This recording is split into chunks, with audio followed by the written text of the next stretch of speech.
The last honest thing the forest did that night was burn. Firebase Kestrel, December 14th, 11:47 in the evening. The radio had been silent for 6 hours. Not the comfortable silence of a quiet night, not the silence of men sleeping in rotation and equipment running on low power. This was the silence of a place that had stopped answering, a place that had been asked a question and decided not to respond.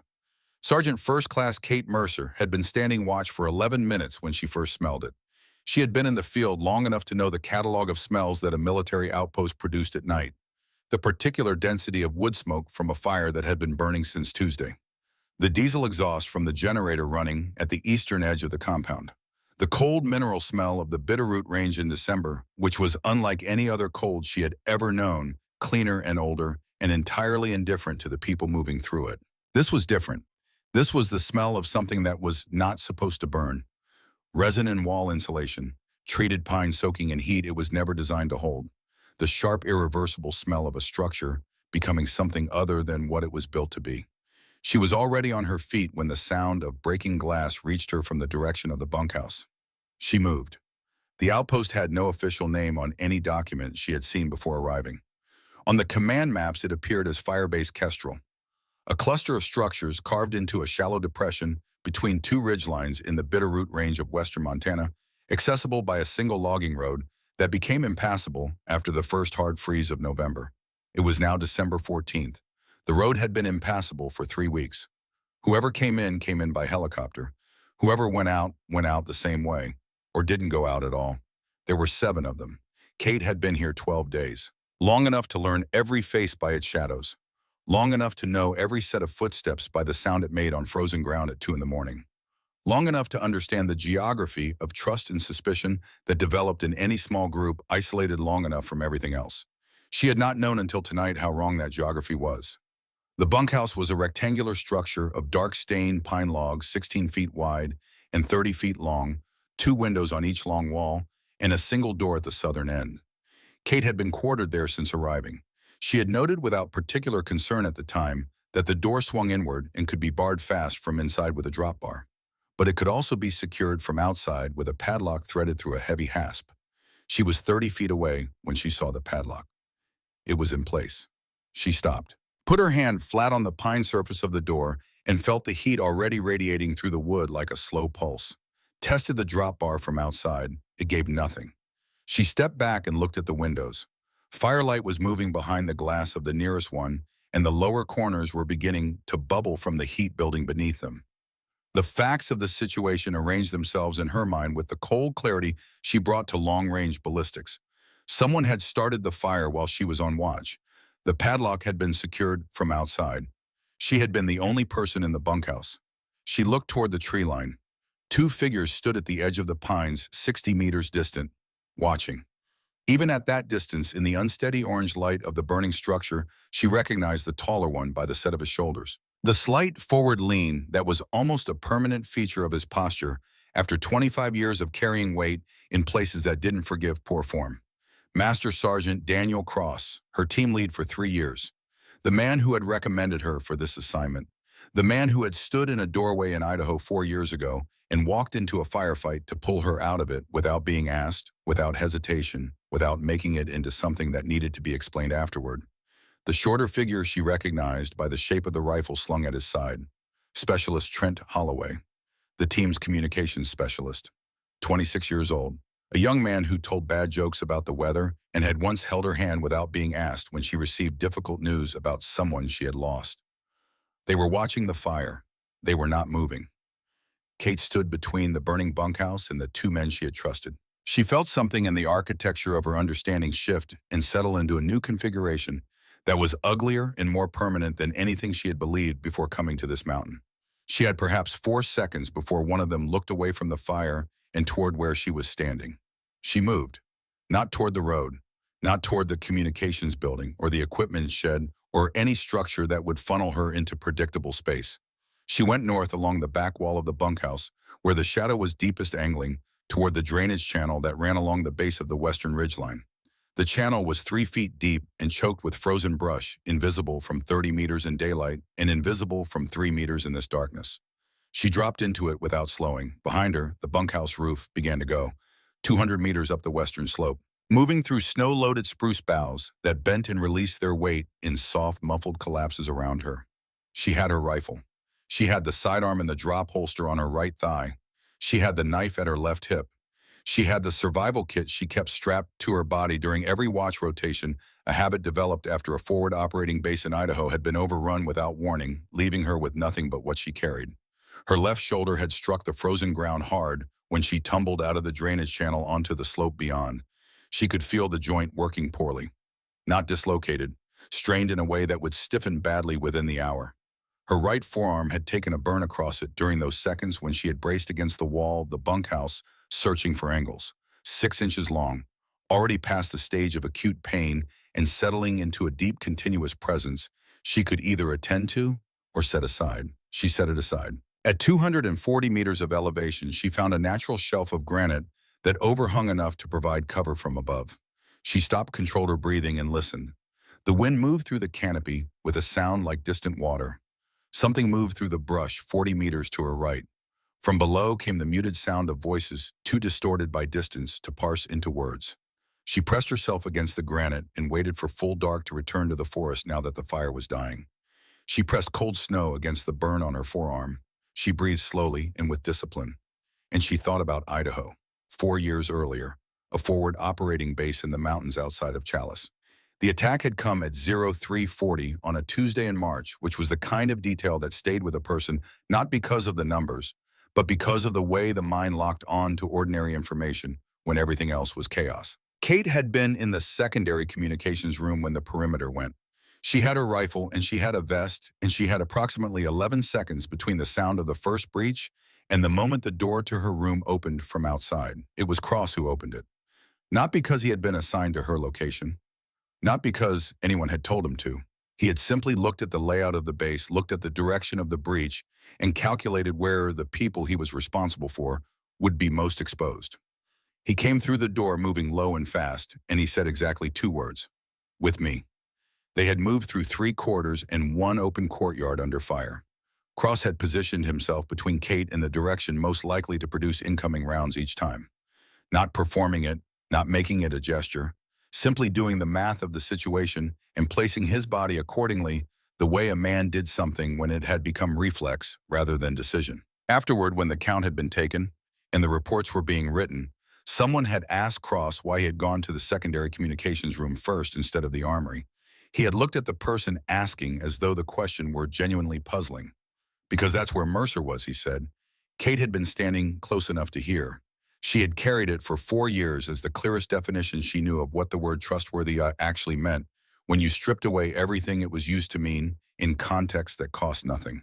On the granite shelf with the smell of burning pine still in her jacket and the temperature dropping toward 15 below, she thought about Daniel Cross walking into a firefight without being asked.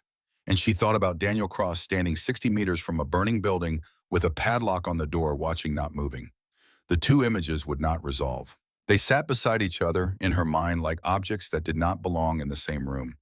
And she understood, in the way the mind accepted information it had been resisting, that the version of Cross who had walked into a firefight for her had not disappeared. It had simply been insufficient to prevent the version standing at the tree line from existing alongside it. People were not one thing. She had known this her entire life. She had simply not applied it here to this man in this configuration. The fire below peaked and began to diminish. The bunkhouse burned for approximately 90 minutes.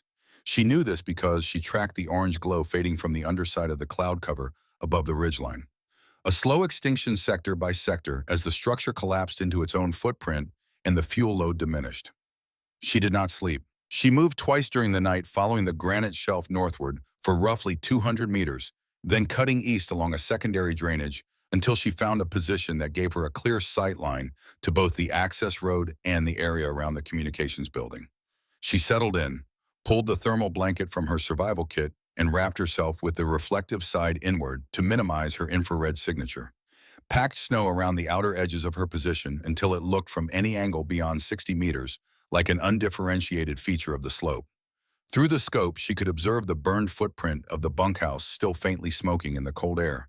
The communications building, the equipment shed, the north face of the prefabricated structure the team called the ops room, which held the mission planning materials and the satellite uplink. She watched and waited and thought about what she actually knew.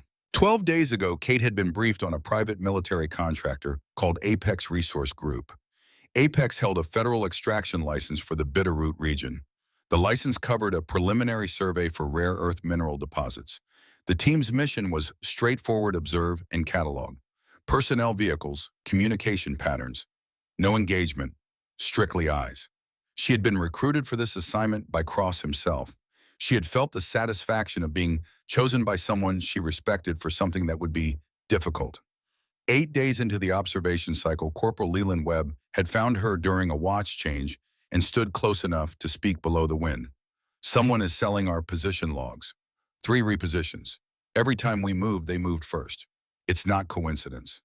She had looked at him for a moment. You sure he had given her the expression of a man who had arrived at a conclusion that frightened him and was waiting to see if she had arrived there too?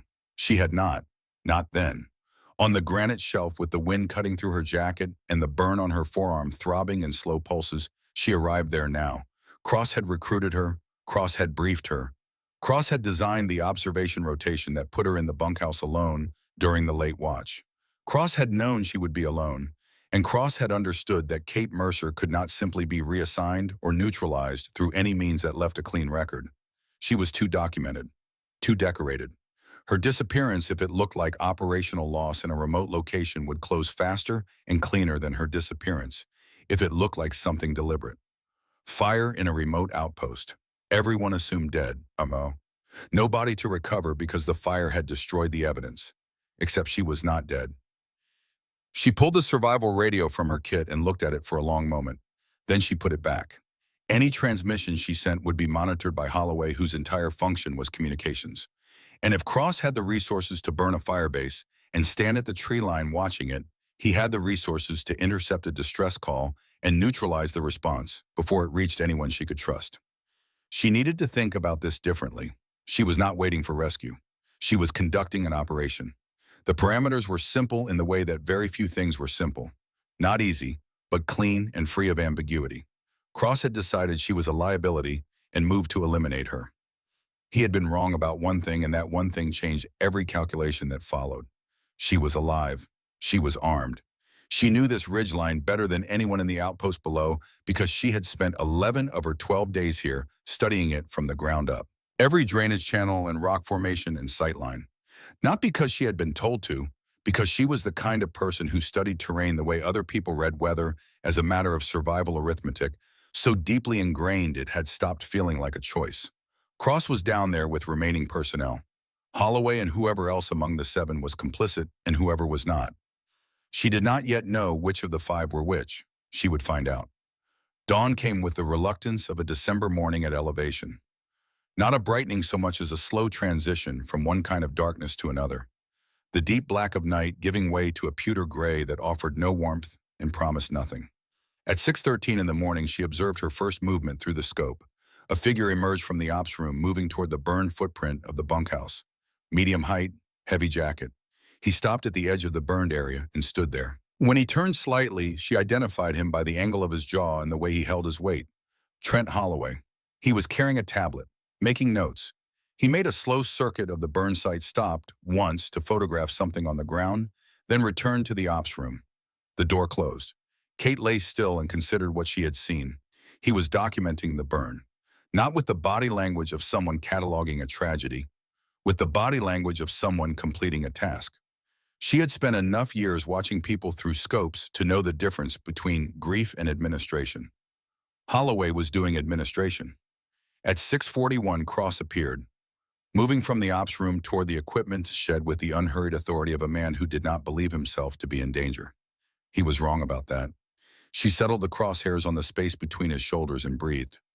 One full inhalation, the pause at the top, the slow, controlled release. She did not fire. A dead Cross now would tell her nothing about who else was complicit, nothing about the scope of what Apex Resource Group was actually doing in this valley, nothing about the authorization chain connecting this outpost to whatever structure was directing it. A dead Cross now was a solved problem with an infinite number of unsolved problems remaining behind it. She needed him to act. She needed him to communicate. She needed to watch before she moved. She tracked him into the equipment shed and waited. At 8:32 in the morning, Corporal Leland Webb emerged from the northern edge of the compound. Kate watched him through the scope for 90 seconds before she understood what she was seeing. He was not running a patrol. He was not checking a perimeter. He was moving with the deliberate forward purpose of a man who had a specific destination and was trying to reach it without being seen from the structures behind him. He glanced back every 30 or 40 steps. His route followed the tree line rather than the open ground. He was using the timber for cover. He was not complicit. He was running. Kate made a decision in approximately 2 seconds, which was about as long as she had before he would move out of the corridor her current position provided. She packed the surveillance kit, slung the rifle, and moved. Moving through deep snow on a slope without producing sound was not a natural human skill. It required the redistribution of weight across the entire foot rather than a heel strike, a kind of controlled forward fall that placed each step deliberately and absorbed the impact through bent knees rather than rigid ankles. Exhausting, slow, nearly silent. She moved along the upper slope, paralleling Webb's course at roughly 200 meters, staying inside the tree line where the canopy was dense enough to break the visual plane. He stopped at a cluster of granite boulders on the eastern slope, a natural observation point the team had used during the first week of the mission, and sat down against the largest boulder with his back to the stone and his face toward the outpost below. Kate came up behind him from above. Webb. He came off the rock with both hands raised in a sound that was not quite a word, a compressed, terrified syllable that she recognized as the involuntary vocalization of a man who had been expecting death to come from behind him. Quiet. Hands down. Breathe. He stared at her with the expression she had seen on people who had encountered something they had placed in the category of impossible. The brief, disorienting interval before the mind accepts the revision and updates its understanding of the world. Mercer, his voice barely cleared a whisper. You were in the building. I thought the fire I got out. She stepped closer and lowered her voice further. How many? He understood the question immediately. Cross and Holloway for certain, he said. And I think Sergeant Cassine, based on what I saw last night. He was with them before the fire started. Aldridge and Farrell, I don't know. I don't think so. But I don't know. Aldridge looked genuinely sick when Cross told the group you must have gone out for a walk and not made it back. Farrell looked like a man who couldn't disagree, even if he wanted to. Kate absorbed this. Where are they now? In the ops room when I left. Cross has them running inventory on what was lost in the fire. Where's Casson perimeter check? East Loop Access Road. Supposed to be at the road by 0900. She checked her watch. 8:49. Go back, she said. Stay close to Aldridge and Farrell. Don't communicate with Cross or Holloway unless you have to. Don't look for me. He nodded once with his entire body. Before he went, he said one more thing. Casson pulled me aside 2 days ago. He wanted to know if there was any way to get a message off the mountain without going through the communications equipment. Without Holloway knowing. He was nervous in a way I hadn't seen before. Wouldn't tell me what it was about. Kate held this. What did you tell him? That I didn't know of a way. He went quiet after that. Stopped meeting my eyes at meals. Webb went back down toward the compound. Kate turned east and began moving toward the access road. She found her position at 8:57, a shelf of scree 40 meters up the eastern slope behind a deadfall spruce that had come down in the autumn and now lay at a diagonal across the hillside. Its root mass provided concealment from below. She settled in, adjusted her breathing, and let the rifle become part of the slope. Through the scope, 400 meters of access road, a pale cut through the dark pines dusted with fresh snow still accumulating in the thin morning light. She thought about Dwight Casson. She had known him for 12 days. He was 31 years old with a wife in Billings, whose photograph he had shown her on the second day here unprompted, with the quality of a man who needed to establish that something warm and real existed somewhere outside this mountain. She had found it more touching than she expected. He moved with the slightly distracted energy of someone performing a familiar task in conditions that discouraged enthusiasm. He had a manner of tilting his head slightly when he was thinking that made him look younger than he was. Cross was down there with 4 remaining personnel, and Webb had said Cassine was one of the 3 he believed to be complicit. But Webb had also told her that 2 days ago Cassine had been looking for a way to get a message off the mountain without Cross knowing. These 2 facts sat beside each other in her mind without resolving. The access road was empty. She waited. Specialist Dwight Casson appeared on the road at 9:08. Moving south along the western edge with his rifle on a 3-point sling, attention divided between the tree line and the ground in front of him. His breath fogged in the cold. Kate tracked him through the scope, 212 meters, wind 4 knots out of the northeast steady for the past 45 minutes. At this distance, a 4-knot crosswind moved around approximately 3 centimeters off center if left uncorrected. Kate corrected automatically the way she had been correcting for variables of this magnitude since before correcting for them had required conscious thought. She followed Cassin's progress down the road. He stopped. He stood still for a moment, and then he looked around. Not the practiced scan of a soldier covering a sector. Something else. Something that belonged to a private moment rather than a military task. He looked at the tree line at the road ahead at the sky above the western ridge. Then he raised one hand, not toward anything, not in surrender, not signaling to anyone present. He raised his right hand to approximately shoulder height and held it there for 2 or 3 seconds. A gesture directed at nothing, aimed at no one, offered to the cold air above the access road as though he were trying to stop something that was not coming from any particular direction. Kate watched this through the scope. She understood she was watching a man say something to an audience that was not there in a language that had no words. Her finger was on the trigger. She had been in enough positions over enough years to know that the moment she was in did not permit the luxury of extended interpretation. She had the information she had at 9:11 in the morning on December 15th. She did not have the information she would have an hour from now or a day from now. The operational logic of her situation was clear, and had been clear since the moment she dropped into the drainage channel the night before. The shot broke at 9:11, 212 meters. Wind 4 knots, conditions exactly as calculated. Cassin went down at the road's edge. Kate worked the bolt and settled back into stillness. Not the marksmanship which was geometry in practice, but this, the ability to remain completely motionless and completely present in the silence after an action that could not be taken back for as long as it took the world to become legible again. She heard eventually voices from the direction of the compound, the ragged, uncontained quality of men who had lost their professional composure. She did not move. She lay in the snow behind the deadfall spruce, and she thought about a mailing address in Billings, Montana. About a photograph shown to a stranger on a cold afternoon because a man needed to remember that something warm existed somewhere. About a hand raised toward nothing. About what it meant to carry something that had no word for itself. Not guilt, not innocence. The weight of a decision made correctly with the information available that was wrong anyway, that could not be undone, and that would not stop being wrong no matter how cleanly the reasoning held. The wind moved through the canopy above her. The cold pressed down. She stayed where she was and let the weight find the shape it was going to take. She had learned years ago that this was the only honest response to it. Not resolve it, not explain it away. Let it find its shape and then carry it the way you carried anything that could not be put down. 4 targets remained. Cross, Holloway. Victor Hale, the apex contractor she had identified during the first week of surveillance. Former Army Ranger, 44 years old, operating under the cover designation of a site logistics coordinator. She had watched him move through the compound for 12 days with the unhurried efficiency of a man whose training had not atrophied, and the question of Owen Farrell. She waited until the voices below reached the road and began organizing themselves into something resembling a search pattern. Then she moved back into the tree line, heading north along the upper slope. The mountain was large. She was small on the side of it.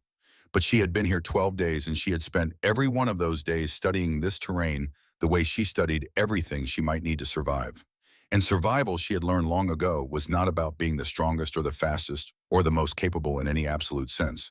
It was about knowing more about where you were standing than the person trying to move you from it. She knew where she was standing. She moved north through the timber and did not look back at the road. The sound of men who have lost their composure carried differently than the sound of men who were simply loud. Kate had learned this distinction early in her career in the way the body learned things rather than the mind.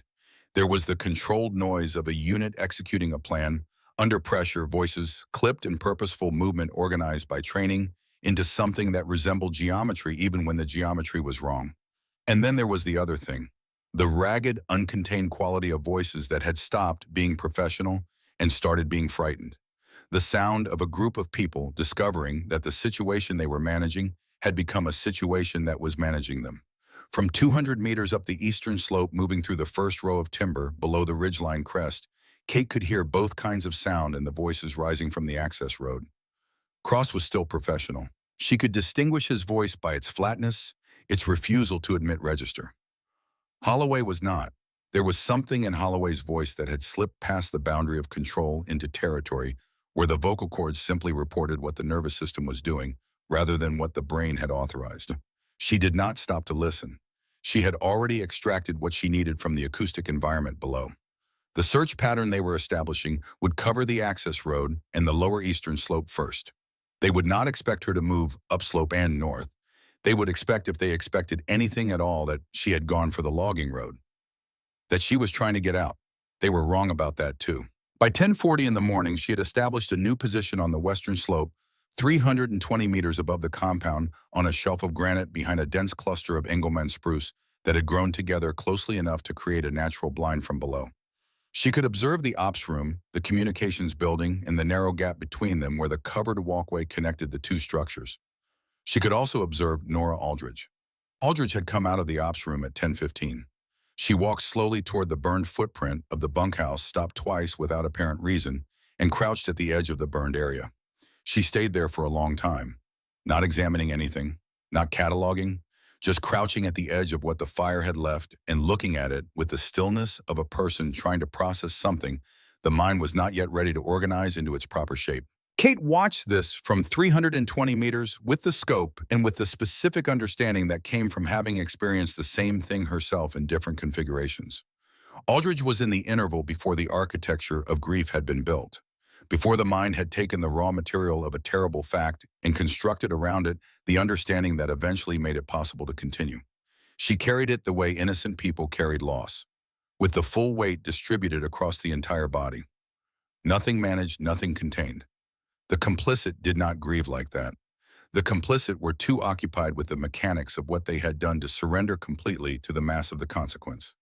Kate made a decision there that required no deliberation. Aldridge was not part of this. She turned the scope toward the ops room.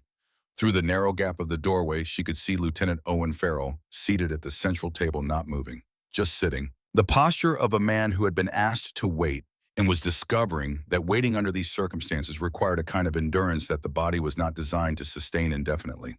She thought about the half-second pause he inserted before every sentence. She had cataloged it as a communication habit during the first week. A man choosing between two versions of the truth and almost always choosing neither.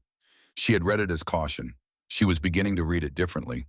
It was the pause of a man holding something that had weight. Who had been holding it since before this mission began? She filed this and returned to watching. At 10:30 in the morning, Cross ordered Farrell to search the northern sector. Kate watched through the scope.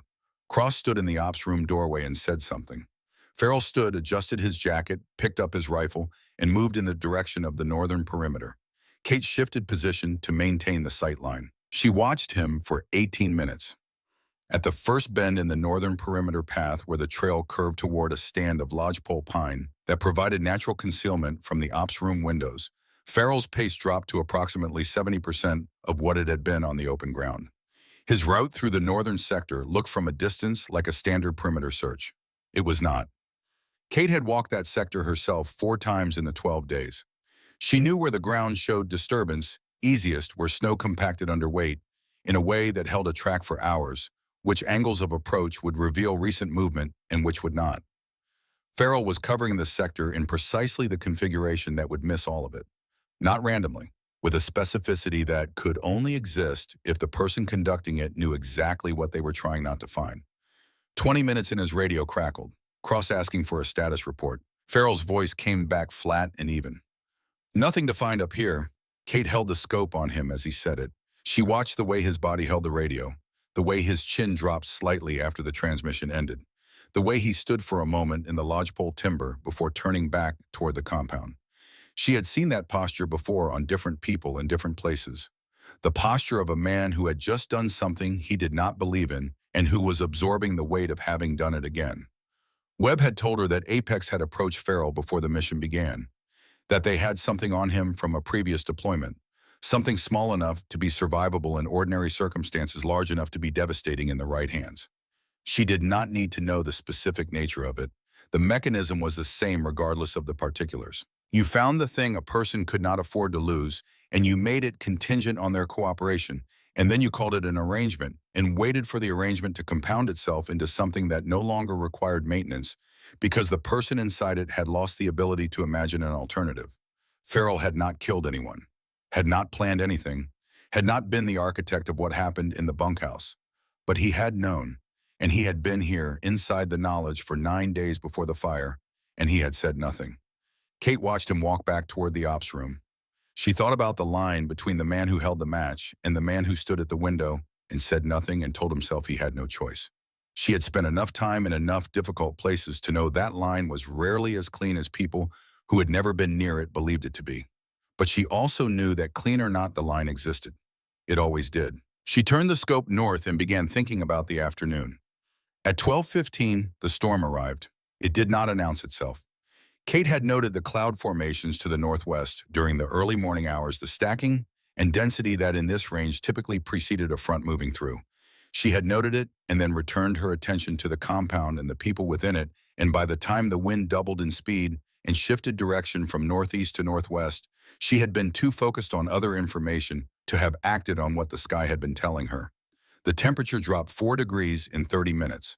Snow that had been falling vertically became horizontal, cutting visibility in the open to 60 meters and less in the timber.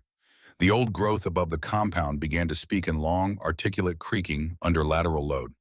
Kate adjusted. A blizzard in the Bitterroot Range was not a condition that negated her operational capacity. It was a condition that changed it. The reduction in visibility worked in both directions. The men below could not see into the tree line any better than she could see out of it. But she had spent 12 days studying this specific terrain from the ground up, and they had not, and the asymmetry of that knowledge was in a storm worth more than firepower. She began moving along the western slope, descending in a controlled traverse that stayed inside the first row of timber where the canopy broke some of the horizontal snow. She navigated by the landmarks she had memorized over 12 days of deliberate study: a split boulder at the 250-meter mark, a dry watercourse below the granite shelf, the deadfall cluster that marked the transition from dense canopy to more open slope. The storm gave her a cover. The storm also gave her a target. At 12:47, Trent Holloway emerged from the ops room. He was moving with purpose, faster than any routine task demanded, heading toward the equipment shed along the east side of the compound. The storm reduced him to a shape in reduced visibility, but she had been watching him long enough to read his movement by its silhouette alone. The slightly forward lean, the way his right arm swung slightly wider than necessary when his left hand was occupied with something he was protecting from the elements. Kate was 140 meters away and closing.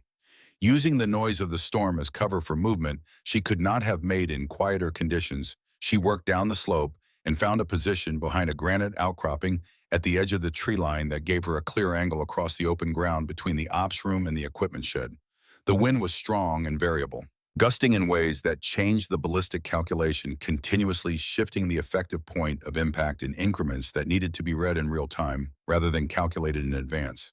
She spent 45 seconds reading the storm, watching the snow drive and eddy around the corner of the ops room, feeling the pressure differentials against her own body as each gust built and subsided, timing the intervals between the worst pulses.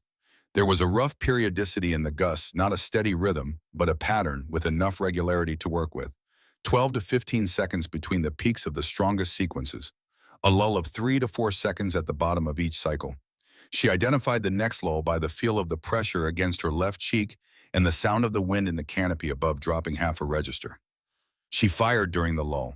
The round struck 2 inches right of the intended point of impact. A wind shift in the last fraction of a second had moved it. It did not matter. At 140 meters, 2 inches in most directions was within the geometry of the problem. Holloway went down in the open ground between the ops room and the equipment shed. She did not watch him fall for more than a second. She was already reading the next phase of the storm, already calculating where the next problem was. It came 40 seconds later. Derek Moss appeared in the doorway of the equipment shed. He stood in the frame of the door, his silhouette backlit completely by the dim interior light behind him, which solved the problem of reduced visibility in a single configuration. He was scanning the open ground, looking toward Holloway, looking toward the tree line, looking for the source of something he had heard or sensed in the acoustic environment of the storm. He stood in the doorway for 2 seconds. Kate fired from 90 meters, adjusting for the near-zero wind shadow that the equipment shed's wall created on the eastern side. The shed blocked the dominant wind direction completely. The round required almost no correction. Moss dropped in the doorway. Kate was already moving north up the slope before the echo of the second shot had been consumed by the storm. 60 meters up, she stopped, checked her ammunition, controlled her breathing, let the storm press down over everything below her. Holloway, Moss, two names, two fewer problems between her and the hard-sided case that Cross was carrying somewhere in the compound below. Cross and Victor Hale remained, and the question of Owen Farrell's exact position in all of this. In 2 hours and 13 minutes until extraction point Delta was scheduled for 1600. She had ammunition for considerably longer than that. She had patience for longer still. What she did not have was the hard-sided case, which was somewhere inside the ops room, with a man who had just been told that 2 more of his people were down, and who would now understand clearly that the situation had moved far beyond anything he had planned for. She needed to be in position before he moved. She checked her ammunition a second time. Then she began moving north through the timber toward the communications building, circling wide and staying below the crest of the ridgeline where the wind would carry her silhouette away from anyone watching from below. She had time. She intended to use it correctly. At 1:18 in the afternoon, she intercepted a radio transmission on the Apex operational frequency. She had been running the passive intercept unit since the storm began, monitoring the frequency she had been tracking for 12 days. Most of what it had captured in that time was routine operational traffic, logistics, personnel schedules, equipment checks, the kind of traffic that told her what was happening without telling her why it mattered. This transmission was different. The external voice was the same processed male voice she had heard before. It had always carried the quality of someone operating from a position of authority in a context that cost them nothing personally. Now the processing could not entirely disguise what had moved past, controlled into something else. Confirm status. We have no contact from Holloway or Moss. Confirm status. Static. Then Cross. This is Cross. We have a significant problem. Define significant. The subject did not terminate.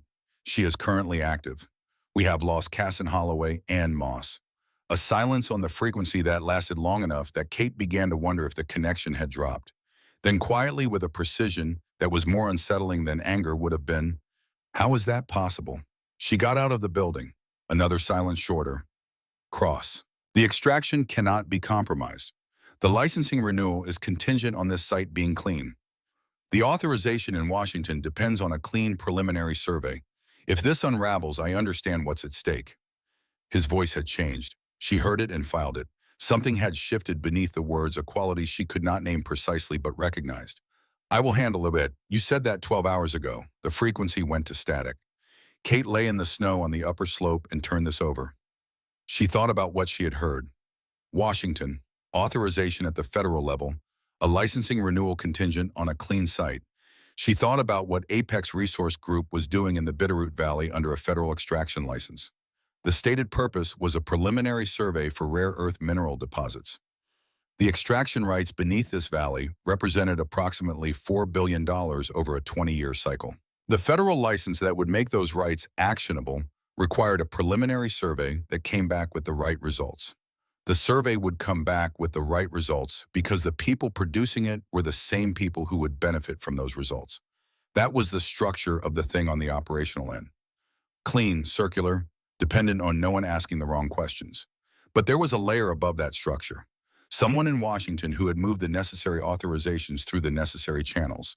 Someone with the institutional access to turn a preliminary federal license into a permanent extraction agreement.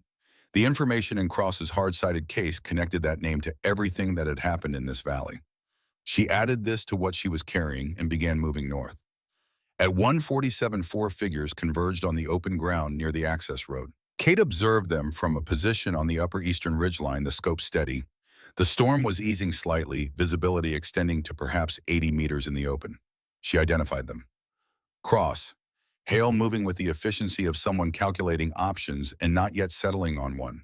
A third figure from Apex, one of the peripheral personnel she had cataloged during surveillance. And Owen Farrell. Farrell's body language was entirely different from the others. Not the controlled agitation of men managing a tactical problem. The off-balance quality of someone who had just been told something that had reorganized his understanding of where he was standing and had not yet had time to rebuild his equilibrium. He stood at the edge of the group rather than inside it. She watched Cross speak. She could read the body language of command at this distance without hearing the words. The economy of gesture of a man accustomed to having his words produce movement in other people. Farrell took 3 steps backward. not a retreat. The 3 steps of a man who needed physical distance from what he had just heard in order to process it. Kate had learned to read posture at distance the way other people read facial expressions, because at the distances she worked, faces were small and postures were large, and posture did not lie in the same ways that faces sometimes did. Farrell was deciding something. She watched him make the decision, watched it happen in the shift of his weight, the drop of his chin, the slight rotation of his shoulders. He turned and walked back toward the ops room. Not running, walking with the deliberate pace of a man who needed to hold himself together for the length of the distance between where he was and where he was going. She tracked him until the door closed behind him. Then she tracked back to Cross. He was speaking quietly to Hale. Hale was listening with the rapid, abbreviated nods of a man receiving orders and working to project a confidence he did not entirely feel. Cross put a hand on Hale's shoulder, a gesture that, from this distance, looked almost paternal. Then he turned and looked at the tree line. He looked for a long time. Kate was 160 meters away, perfectly still, buried in the shadow and snow beneath an overhanging Douglas fir. She watched him look. She understood with complete clarity that if Cross had been a different kind of man, one who trusted the evidence of what he could not see as much as the evidence of what he could, he would have been afraid at this moment. The mathematics of the afternoon would have told him that something in the tree line was methodical and patient and knew this terrain better than anyone in the compound below. Instead, she watched him make the mistake of men who relied too heavily on their own competence. He looked at the tree line, found nothing he could identify as a threat, and turned away. She noted this. Cross and Hale moved back toward the compound. Kate lay still in her depression and let them go. She was not going to take Cross in the open. There was still the matter of the hard-sided case and what it contained.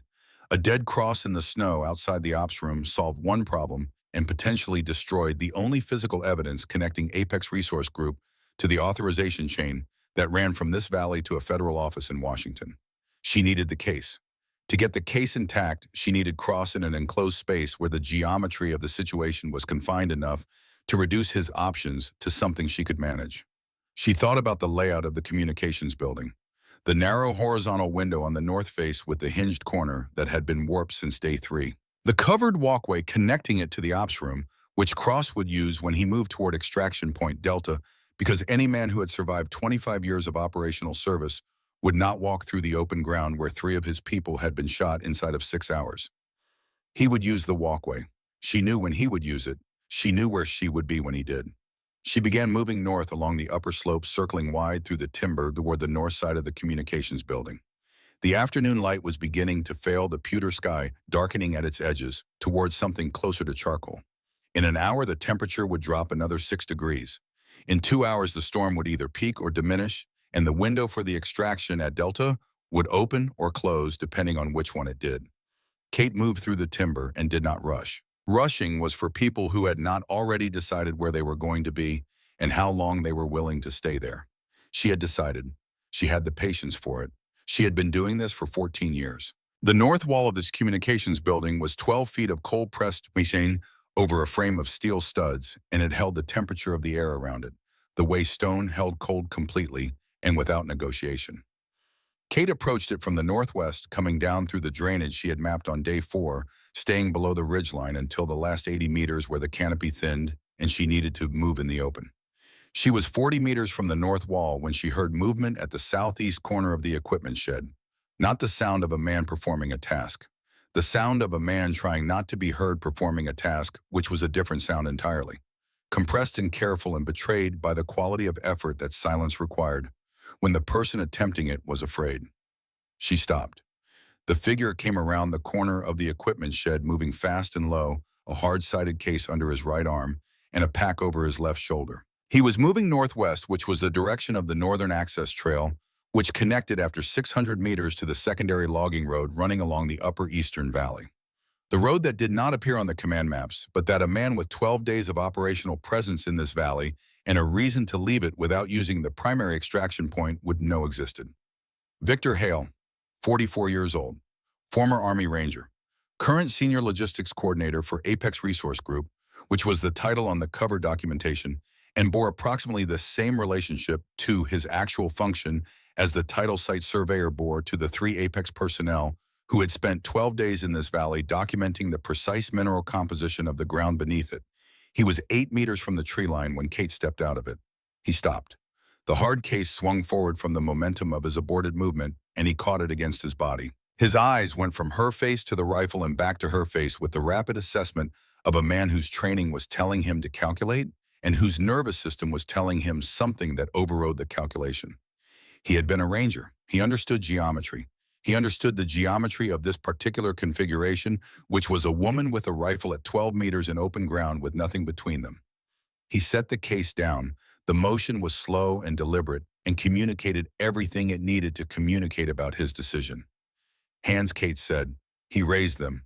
She moved toward him at an angle that kept the rifle in a firing position without closing the distance faster than she wanted to. At 6 meters, she stopped. "Where are you going?" He looked at her for a moment. He had the face of a man who had been running contingency plans since before the first shot of the afternoon and had just watched the last viable contingency reduce itself to this conversation. "Away," he said. "Before Cross figures out that I'm more useful to whoever is looking into this than I am to him." She looked at him, then at the case. "That's not the hard drive case from the ops room." No, his voice was even the voice of a man who had decided that being useful was now his best available option. "That one stays with Cross. It has a deletion protocol running. Activated this morning at 0900. 6 hours from activation, the drive wipes itself and the embedded key is destroyed. After 1500, whatever is on that drive is gone permanently." She checked her watch. 1411. 49 minutes. "Only Cross has the access code," Hale continued. "That was the arrangement. One man, one point of failure. He built it that way so that no one in the chain could compel access without going through him directly." Kate processed this. The hard-sided case she needed was in the communications building, accessible only through a conversation with the man who had designed the deletion timer and had locked her in a burning building 14 hours ago. A man who was somewhere in the compound below, with a rifle and 25 years of training, and the specific motivation of someone who understood that his situation had reduced itself to a set of options that were all variations of bad. She needed him in an enclosed space. She needed to reach the communications building before he moved toward extraction. She took the zip tie from her survival kit and secured Hale's wrists to the exterior drain pipe on the north wall of the equipment shed. The pipe was half-inch galvanized steel bolted to a concrete footing. He was not going to move it. He did not resist. The compliance of a man who had already completed the calculation. "The case," she said, nodding toward the one he had set down. "Communications records," he said. "Internal Apex traffic from the past 6 months. Names, amounts, dates. Corroborates everything on Cross's drive independently." "Take it." She picked it up. "If Cross doesn't make it out of this," Hale said, "you still need the code from somewhere." She looked at him. "His son's birthday. Cross mentioned it once in a context where I don't think he realized I was cataloging it. October 3rd, 2002. He said it the way someone said something they had filed, because in this kind of work, information you were not supposed to have was the only insurance that reliably paid out." Kate picked up both cases, turned toward the north wall of the communications building. The hinged corner of the window shutter on the north face pulled back at an angle that left an opening she could fit 4 fingers through. She had noticed it on day 3 when she was conducting her initial structural assessment of the compound, cataloging every point of entry and exit, every place where the building was not entirely what it appeared to be. The frame had contracted in the cold. She pulled the shutter with steady, continuous pressure, letting the resistance tell her where the friction was and working around it. The shutter opened without sound. She went through in one movement, controlled and low, and landed on the floor of the communications building in a crouch. The interior was lit by emergency lighting, a dim red-orange glow from battery-backed fixtures that gave the room the quality of a place existing in a state between operational and abandoned. Radio banks along the south wall, encryption terminals, power conditioners, all of it running on the low-power backup cycle that kept the equipment from freezing without drawing enough current to signal activity on the main generator. She oriented herself in 6 seconds. The door to the covered walkway was on the east wall, the main entrance on the south wall. The window she had entered was behind her to the north. She moved to the east wall and flattened herself against it to the right side of the door connecting to the covered walkway. She set both cases down quietly against the base of the wall. She checked her sidearm. Full magazine, round in the chamber. She checked her watch. 14:19, 41 minutes. She waited. Waiting was the thing that people who had never done her work consistently underestimated. Not the marksmanship which could be taught to most people with enough repetition and the right instruction. Not the fieldcraft which was a catalog of skills that could be learned and made automatic with sufficient time. The waiting was the thing that separated the people who could do this work from the people who believed they could and discovered otherwise the first time they needed to hold a position for longer than the body wanted to cooperate. She had held a position for 19 hours once, in conditions that were worse than this in most measurable respects. She had emerged from it with clear eyes and steady hands. This was not 19 hours. This was 32 minutes. She stood against the east wall of the communications building in the red-orange glow of the emergency lighting and breathed at the rate she used during extended observation and listened to the storm work its way through the timber above the compound and did not move. At 14:23, she heard footsteps on the covered walkway. One set, heavy, controlled, not hurried. The footsteps of a man who was keeping his heart rate down through conscious effort, rather than because there was nothing to keep it down about. She knew the weight and rhythm of those footsteps. She had been listening to them for 3 years in corridors, and on gravel, and on wooden stairs, and on the frozen ground of forward operating bases in places that did not appear on public maps. The door opened. Cross came through carrying the hard-sided case in his right hand and his rifle slung over his left shoulder, which meant his right hand was occupied, and his left arm was positioned across his body in a way that made it slower to bring to use than if the rifle had been on his right. She had noted which shoulder he used before he stepped into her sight line because she had been watching his shadow move through the gap at the bottom of the door for 15 seconds before it opened. He took 2 steps into the communications building. Then he stopped. Not because he had seen her. She was against the wall to the right of the doorway. In the deepest shadow, the emergency lighting left position at an angle outside the natural visual sweep of a person entering from the walkway. He had not seen her. He had felt the room. 25 years of operational service had given Daniel Cross the capacity to read the quality of enclosed spaces. A sensitivity calibrated by enough close calls to respond to the difference between a room that was empty and a room that only appeared to be. The pressure was different. The temperature distribution was different in a way below the threshold of conscious perception, but not below the threshold of a nervous system trained to notice exactly this kind of variation. He set the case down, slowly and deliberately, a man who had moved from forward progress into assessment. Kate said one word from the shadow behind him and to his left. Don't. He went completely still. The word had arrived from exactly where his training would have told him was the worst possible direction behind and at an angle that closed off his strongest side and made any movement. He initiated a movement away from the threat rather than toward it. She watched his shoulders settle slightly as he processed the geometry of what had happened and moved from the category of potential action into the category of assessment. He ran the calculation. She watched him run it, watched him arrive at what the calculation produced. The calculation produced nothing useful. Kate. His voice was steady, not a greeting, an acknowledgement. He was not talking to a soldier in this moment. He was talking to a person. She understood the distinction and set it to one side. Set the rifle down. He set it down, lowering it to the floor until it rested against the south wall. Turn around, he turned. In the red-orange glow of the emergency lighting, his face was readable to her in the way it could only be after 3 years. She saw the calculation she had expected. She saw a resignation that was partial, the resignation of a man who had accepted one outcome but had not fully foreclosed on the others. And she saw something that occupied the space where other things might have been. Something not quite regret in the ordinary sense. Not the regret of a man who wished he had not done what he had done, but the regret of a man who could see clearly the distance between the person he had been and the person the last 12 months had made him, and who understood that distance was not crossable in the time remaining. She held the sidearm steady at the center of his chest. The Apex people will be at Delta by 1600, he said. If they don't hear from me in the next 40 minutes, they will assume the operation is burned and extract. You won't get them. I know, he paused. That doesn't concern you. They're contractors. They'll be found by people with more institutional patience than me and more resources to follow the authorization chain to its end. She kept the weapon steady. I'm not here for them. He looked at her for a moment. Then why not take the shot from the tree line? You had me at 40 meters when I crossed to the walkway entrance. Because I need what's in that case, she said.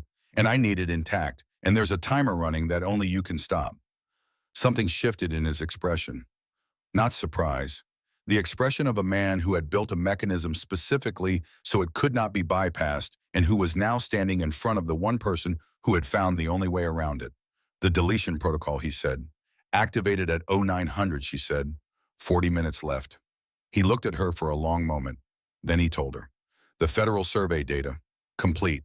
All 12 days of observation logs from Apex's ground teams. Every communication record between Apex Resource Group and the Senate Commerce Subcommittee. The full financial structure of the licensing agreement, including the payment records connecting the approval chain to Senator Gerald Hatch's office in Washington. Hatch's office specifically. 3 members of his staff with signatory authority over the preliminary license. 2 external legal entities used to structure the payments. The original internal Apex memo dated with sender and distribution list describing the need to ensure the military observation element at Firebase Kestrel was removed before the preliminary survey results were submitted to the Federal Licensing Board. The memo describing the removal specifically. In those words, he said, in writing. Kate absorbed this. This was not a corrupt military officer in a resource extraction company operating under a fraudulent license. This was the documentation of a federal official using institutional authority to authorize a private criminal operation and then using that same authority to suppress the observation that would have exposed it. The kind of thing that moved through the Department of Justice and 3 separate federal courts and took years to resolve and cost people things that money could not restore. The kind of thing that needed to be intact to do any of that. The passcode. He said it without hesitation. His son's date of birth. October 3rd, 2002. Kate picked up the hard-sided case from the floor without taking the weapon off cross, set it on the nearest equipment rack, entered the passcode. The screen confirmed deactivation of the deletion timer. 1434. She set the case back down. Then she looked at Cross. Aldridge, she said. Clean, no knowledge of the operation or its purpose. She conducted herself accordingly throughout. Farrell, a pause. Not the half-second pause she had learned to read in Farrell himself. Something longer. Cross was being precise. Farrell was approached 9 days before the mission began.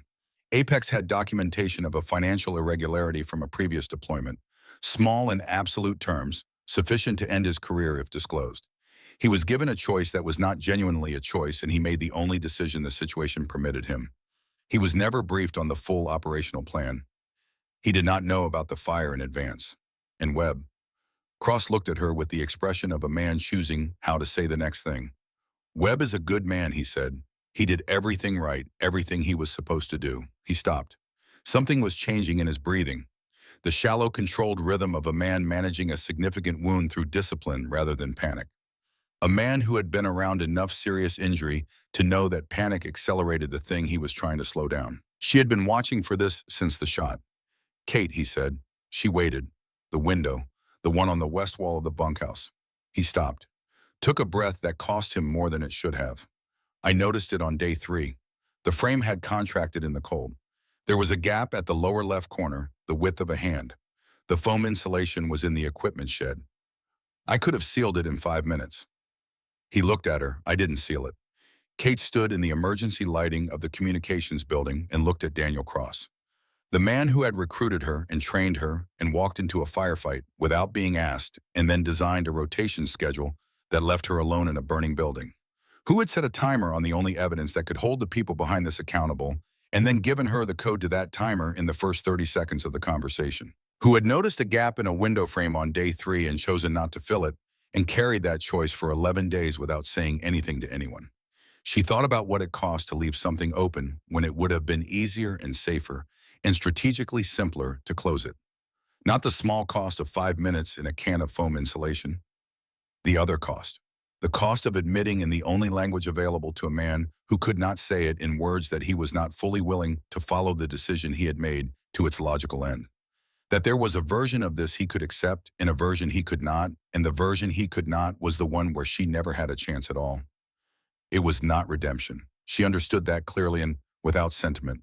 A gap in a window frame did not balance against a padlock on a door. The mathematics of what had happened in this compound over the past 18 hours did not resolve into something clean because of a piece of warped wood and a decision not to get the foam insulation. But it was information, and it told her something about the man in front of her that the rest of the information did not tell her. something that existed alongside everything else without canceling it, the way things that were true about people always existed alongside all the other things that were also true about them. She picked up the hard-sided case with her left hand. She picked up the Apex Communications case. She looked at Cross one more time.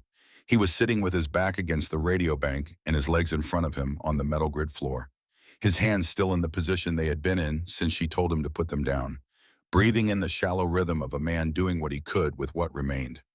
She did not fire again. She moved to the north door and opened it and stepped through into the cold. The storm had dropped to a light and steady snowfall by the time she reached the upper slope.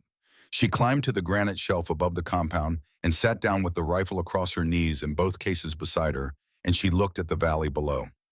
Firebase Kestrel was a small cluster of structures in the bottom of the depression between the ridgelines. The ops room and the communications building and the equipment tree shed and the burned rectangle where the bunkhouse had been already gathering new snow on the surface of the char. From this elevation, they appeared as the things they were: temporary, improvised, already in the process of being reclaimed by the landscape that had always owned the ground beneath them.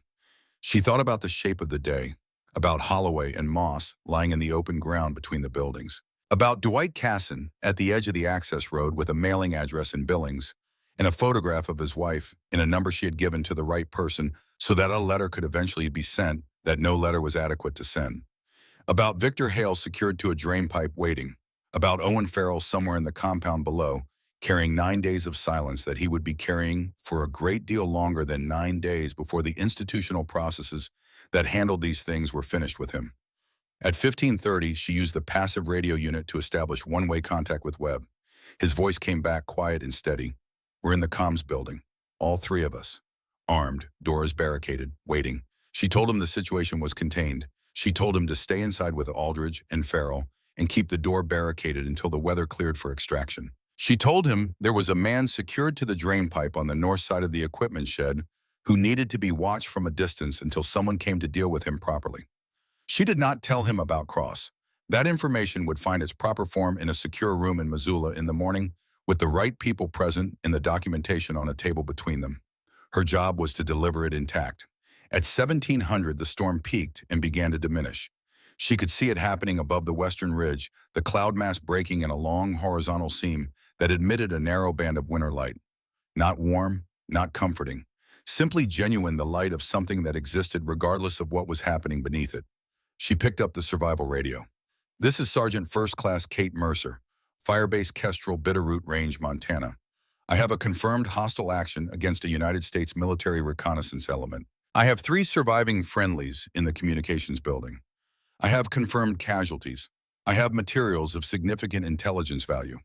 Request immediate extraction and command notification. Authorization code follows." She read the code from memory. "I will repeat this transmission at 30-minute intervals until acknowledged." She transmitted twice more before the response came, a calm, professional voice reading from a display somewhere warm. "Sergeant Mercer, transmission received and authenticated. Extraction is en route. Estimated time of arrival 90 minutes. Maintain current position." She laid the rifle across her knees and looked at the valley and thought about nothing in particular for the first time in 21 hours. The helicopter came from the south at 1847. 3 points of light moving against the darkening sky, growing from the distance into something with mass and sound until the rotors were audible over the wind and then louder than everything else. It set down in the cleared area near the equipment shed. A figure in tactical gear cleared the aircraft and moved toward the communications building. Kate watched from the ridge. Watched the figure meet Webb at the door. Watched the brief exchange of a situation report being delivered. Watched Webb point toward the equipment shed and then toward the ridgeline. The figure looked up. Kate stood, fully upright, fully visible, against the last light with the rifle on her shoulder and both cases in her left hand. She stood for 4 minutes. Not because she needed to confirm the situation was safe. She had confirmed that before she stood. She stood because, after 21 hours of being a shape in shadow and snow, a presence that existed entirely in its effects rather than its visibility, she needed to be a person again. A specific person standing on a specific piece of ground intact. Then she began walking down the slope. The debrief took place the following morning in a secure room in Missoula. The room had no windows and fluorescent lighting that made everything look slightly more institutional than it needed to be. A table with a water pitcher and 4 chairs, and a recording unit positioned at the center with the indicator light running. Colonel Patricia Wynn sat across from Kate. She was 61 years old and had overseen long-range reconnaissance operations in the Northwest region for 9 years. She had a reputation for asking exactly the right question and then waiting exactly as long as necessary for the answer, which sometimes meant waiting through silences that made other people in the room uncomfortable. She made Kate comfortable. 2 other people at the table, names and affiliations given at the beginning of the session, part of the institutional machinery. They had their function. Her function was to give them everything she had and trust the process to do what processes did. Kate answered every question fully and without editing. She described the observation mission and its parameters, the signs of internal compromise that Webb had first identified, the fire in the padlock, and the 2 figures at the tree line and the drainage channel and the slope and the granite shelf in the dark. She described the morning, Cassine on the access road, the gesture, the shot at 9/11, the mailing address in Billings. She described Holloway in the storm, Moss in the doorway. The intercept of Cross's radio communication with the Apex chain of command.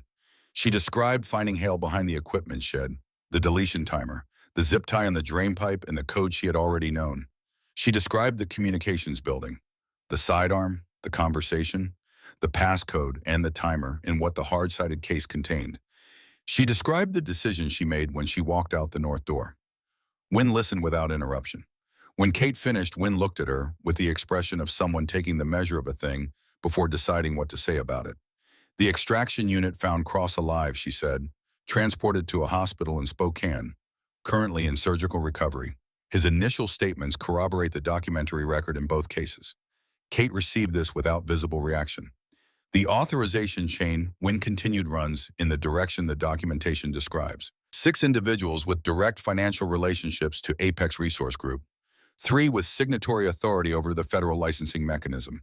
Senator Hatch's office has been formally notified that it is the subject of a Department of Justice inquiry. She paused. The preliminary indication is that the relevant parties are not planning to cooperate voluntarily. They rarely do. Wynn set down her pen. Farrell, she said, he has retained counsel and submitted a voluntary statement. The statement is consistent with what you've described. The blackmail documentation from Apex corroborates his account of how he was approached and what he was told. The JAG office is reviewing it. She paused. He will not face a court-martial. He will face other things. Kate understood what other things meant, not prison. The slower, quieter accounting of a man who would spend the rest of his career, however long it lasted, knowing exactly where the line between coercion and complicity ran, and knowing which side of it he had stood on when it mattered. Some consequences did not require a courtroom. They simply required a mirror. Wynn looked at Kate across the table. He asked about you, she said. Kate waited. Cross, he asked before they moved him into surgery. He said to tell you that the window was not an accident. Kate looked at the surface of the table for a moment. The fluorescent light made the grain of the wood look flat and even. I know, she said. Wynn nodded once. She reached across and rested her hand briefly on the hard-sided case. You need medical attention for the shoulder and the burn before anything else happens, she said. After that, we'll talk about what comes next. Kate stood. Her left shoulder moved through the range of motion required to push the chair back, and it communicated its opinion of this in the way it had been communicating since the drainage channel. The burn on her forearm pulled with every movement, the resistance of tissue being asked to do more than it was ready for. She picked up neither case. Both of them belonged to someone else now, to the institutional machinery and the people who operated it. That was what they were for. She walked out of the secure room and into the corridor. Outside the corridor was the institutional gray of a federal building in winter. At the far end, a set of double doors with narrow windows showed the outside. Kate walked toward the light. She thought about Dwight Casson, not about the shot. She had thought about the shot through the night on the mountain and on the helicopter, and in the early hours in a Missoula room that smelled of cleaning products and nothing else. She had thought about it until it had found the shape it was going to take. Not guilt in the way that word was commonly used. Not innocence. The weight that lived in the space between a decision that was operationally correct and a consequence that was morally permanent. A weight that did not resolve into either category and was not supposed to. It was simply what it was, and it was hers to carry, and she had accepted that somewhere around 3 in the morning on the eastern slope of the Bitterroot Range. She thought about the gesture. The hand raised toward nothing. She thought about what it meant to reach for something when you did not know if anyone was there to receive it, when you had run out of the right channels and the authorized procedures, and you were standing alone on an access road in December. And the only thing you had left was the impulse to indicate to something or someone or no one in particular that you wanted out. She thought about Daniel Cross in a hospital room in Spokane talking to people with badges and recorders delivering the accounting that would take years to resolve. And she thought about the window he had not sealed, about what it cost a person to leave something open when closing it would have been easier. She had filed it in the category of things that were true about people and could not be made untrue by any amount of understanding. She had decided that carrying it was the honest response to something that resisted resolution. She pushed through the double doors. The cold air of Missoula in December hit her face directly and without apology. She breathed it in. It smelled of coming snow and old timber and the mineral cold of a mountain city in the deep part of winter. An honest smell, a smell that did not need anything from her own. She stood on the steps for a moment and looked at the street. Ordinary, a woman walking a dog in a heavy coat, a delivery truck idling at a corner, a traffic light cycling through its sequence for no one in particular. The world doing what it did when no one was watching it do anything remarkable. She walked down the steps. The medical building was at the end of the block, and someone in there was going to look at her shoulder and her forearm and tell her what she already knew. She would fill out a form and answer questions, and then she would do whatever needed to be done after that. There would be more rooms and more questions and more institutional processes, and she would move through all of them the way she moved through everything with the attention and discipline that 14 years had made into something she no longer needed to decide to apply. But that was later. Right now there was just the street in the cold and her own footsteps on the pavement and the knowledge that she was still here and still moving and that these two facts, plain and undecorated, were sufficient. She thought about what survival actually was stripped of the things it was routinely decorated with. Not triumph, not the clean arc from crisis to restored order that the stories told. Survival was the condition of being the person who was still there when the interval ended and the next phase began. The decision to put one foot in front of the other into whatever came next, carrying the weight of what had been done and what had been done to you.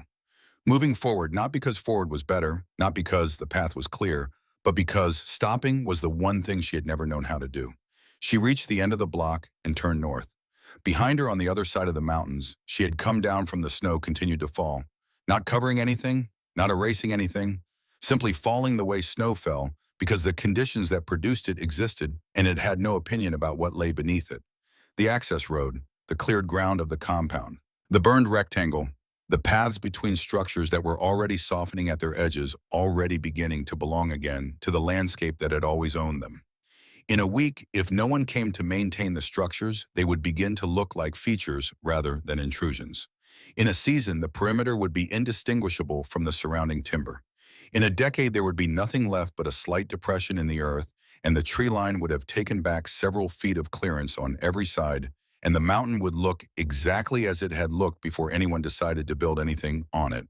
Clean, enormous, patient, entirely indifferent. Kate Mercer walked north through the cold morning of Missoula, Montana, with her rifle on her right shoulder and nothing in either hand, and she did not look back at the mountains. She walked. The ground was cold pavement, dusted with overnight snow. It asked nothing of her except that she continue. She continued.